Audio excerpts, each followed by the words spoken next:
आभोणा या रस्त्याला जात असताना पाळेफाटा ते बेलबाऱ्यापर्यंतचा प्रवास झाला. या रस्त्याची इतकी दुर्दशा झाली आहे की हे खातं झोपलं आहे की काय. माणूस खड्ड्यात माणूस की माणूस खड्ड्यात अशी परिस्थिती त्या रस्त्याची झालेली आहे. मी दिलेले सगळे वाहनांचे फोटो, जाणाऱ्या नागरिकांचे फोटो आणि गाड्यांचे फोटो. माणूस जीव मुठीत धरून त्या रस्त्याने जातो आणि हे खातं कुठल्याही बाबतीत दखल घेत नाही. महाराष्ट्रात कळवण तालुक्यामध्येच एवढा पाऊस पडला का की महाराष्ट्रात आहोत की आपण एखाद्या जंगलामध्ये आहोत अशी परिस्थिती तयार झालेली आहे. संबंधित खात्याला सांगू इच्छितो की या रस्त्यावरती डागडुजी न करता हा रस्ता चांगल्या पद्धतीने तयार करा, कारण कळवण ते गुजरातला जोडणारा हा मार्ग आहे.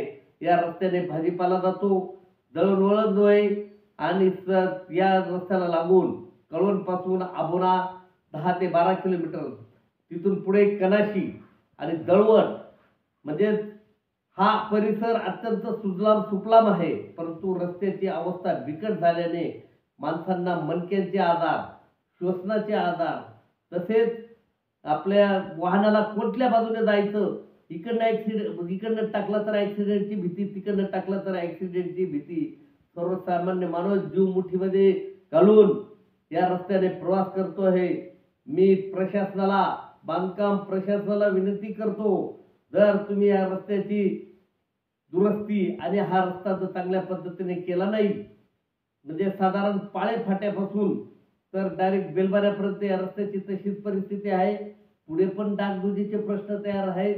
म्हणून हा रस्ता हे रस्ते तुम्ही त्वरित तयार करा, अन्यथा आभोण्याच्या चौफुलीवरती चक्का जाम आंदोलन छेडण्याचा आमचा इरादा आहे, आमचा संकल्प आहे आणि आम्ही तेथे आंदोलन छेडू. कारण सर्वसामान्य जनता हतबल झालेली आहे आणि वाहनांच्या या कांद्याचे ट्रॅक्टर, भाजीपाल्याच्या गाड्या, नंतर दळणवळण, बसेस आणि मोटरसायकल याच्यामध्ये अनेक ॲक्सिडेंट होत आहेत. सर्वसामान्य जनतेच्या या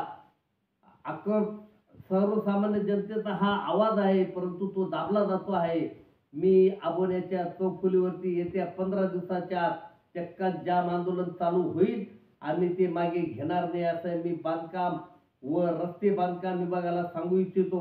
मी स्वतः संजय दौलतराव शिरसमणीकर, शेतकरी चळवळ व तेजोमय फाउंडेशनचा अध्यक्ष या नात्याने जनतेला बरोबर घेऊन या आंदोलनामध्ये आम्ही उतरण्याचा इरादा केलेला आहे. तरी शासनाने जागे व्हावे. धन्यवाद. जय महाराष्ट्र.